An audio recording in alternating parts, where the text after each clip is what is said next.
Hello, ഇന്ന് ഞാനേ ഒരു ഷോർട്ട് വീഡിയോ അല്ലെങ്കിൽ എൻ്റെ ഒരു ഡെയിലി ലൈഫ് കാണിക്കാൻ വേണ്ടിയിട്ടൊന്നുമല്ല കേട്ടോ ഈ വീഡിയോ എടുക്കണേ. എൻ്റെ ഒരു മൂഡിനെ കുറിച്ച് പറയണേ. എന്താണ് ആ മൂഡിയായിട്ടുള്ള ഡേയുടെ പിന്നിലെ കാര്യമെന്ന്. സംഭവം ഞാൻ എപ്പോഴും ഭയങ്കര ഹാപ്പി ആൻഡ് ചില്ലായിട്ട് ഇരിക്കാൻ ആഗ്രഹിക്കുന്ന ഒരു വ്യക്തിയാണ്. പക്ഷേ ഈ ഇടയായിട്ട് എനിക്ക് അതിന് തീരെ പറ്റുന്നുണ്ടായിരുന്നില്ല. അങ്ങനെ നമ്മൾ നമ്മുടെ പ്രശ്നങ്ങളൊക്കെ ആരോട് ഷെയർ ചെയ്യുമല്ലോ.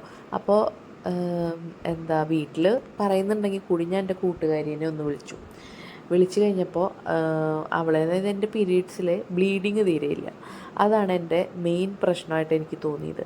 അപ്പോൾ അതെന്തോ ഒരു റിലേറ്റഡ് ആണെന്ന് വിചാരിച്ചിട്ട് അപ്പം ഞാനാണെങ്കിൽ കുറച്ച് അത്യാവശ്യം ചെറിയ രീതിയിൽ ഒബീസാണ്. കാരണം നമുക്ക് ഇപ്പോൾ ചെക്കനുള്ളത് കൊണ്ട് ജിമ്മിനൊന്നും പോകാൻ പറ്റുന്നില്ല, കാര്യങ്ങളൊന്നും നടക്കുന്നില്ല. അപ്പോൾ വ്യായാമം പരിപാടികളൊന്നുമില്ല. അപ്പോൾ അവളങ്ങനെ പറഞ്ഞു, നിനക്ക് മിക്കതും PCOS ആയി കാണും. ഞാൻ ഓൾറെഡി PCOD പേഷ്യൻ്റാണ്. അതിപ്പോൾ ഒരു PCOSലേക്ക് ആവാൻ സാധ്യതയുണ്ട് എന്നുള്ളതൊക്കെ പറഞ്ഞു. അപ്പോൾ സംഭവം ശരിയാണ്. അപ്പം തന്നെ ഞാൻ പോയിട്ട് വേഗം ജിമ്മിനും അതുപോലെ തന്നെ ഒരു ഡോക്ടറെയും കണ്ടു. കുറച്ച് ബ്ലഡ് ടെസ്റ്റ് ഇനിയും ചെയ്യാനുണ്ട്. അപ്പോൾ ഞാൻ പറഞ്ഞു വന്നത് ഇത്രയേ ഉള്ളൂ. ആർക്കെങ്കിലും ഇങ്ങനെ മൂടിയായിട്ട് ഇരിക്കാൻ തോന്നുക, ഭയങ്കര മൂടിയായിട്ട് തോന്നുക, അത് മുഴുവൻ നിങ്ങളുടെ മാത്രം പ്രശ്നമല്ല.